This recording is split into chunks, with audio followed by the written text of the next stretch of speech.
असां अहम ख़बर शेयर कंदासीं। दादू खां इरादो न्यूज़ जे रिपोर्टर सखी सरदार चारण जी।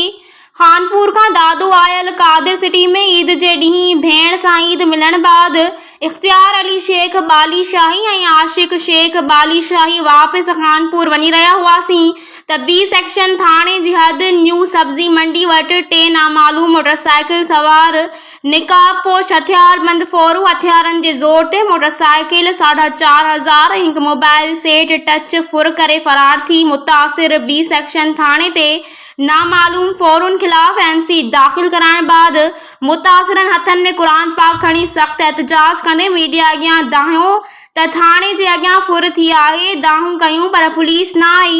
हिननि मुतासिरनि IG Sindh DIG Hyderabad SSP Dadu खां मुतालबो कयो त असां गरीब मिसकीन आहियूं, फोरुनि खे गिरफ़्तार करे फुर थियल मोटरसाइकिल ऐं ॿियो सामान वापसि करायो वञे।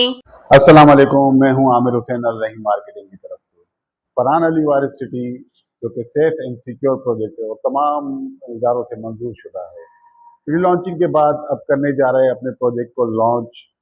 प्री लॉन्चिंग रेट्स जो कि 180 गज का प्लॉट 3,36,000 का था और उसकी इंस्टॉलमेंट थी 5,600 और अब करने जा रहा है इसको 5 लाख पे।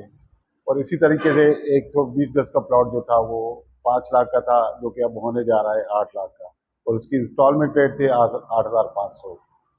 प्रोजेक्ट पर डेवलपमेंट का काम बहुत तेज़ी से जारी है, तो आज ही अपना प्लॉट जल्द अज जल्द बुक करवाएं 1 जून से पहले और अपना फ्यूचर सेव करें, अपने बच्चों का फ्यूचर सेव करें।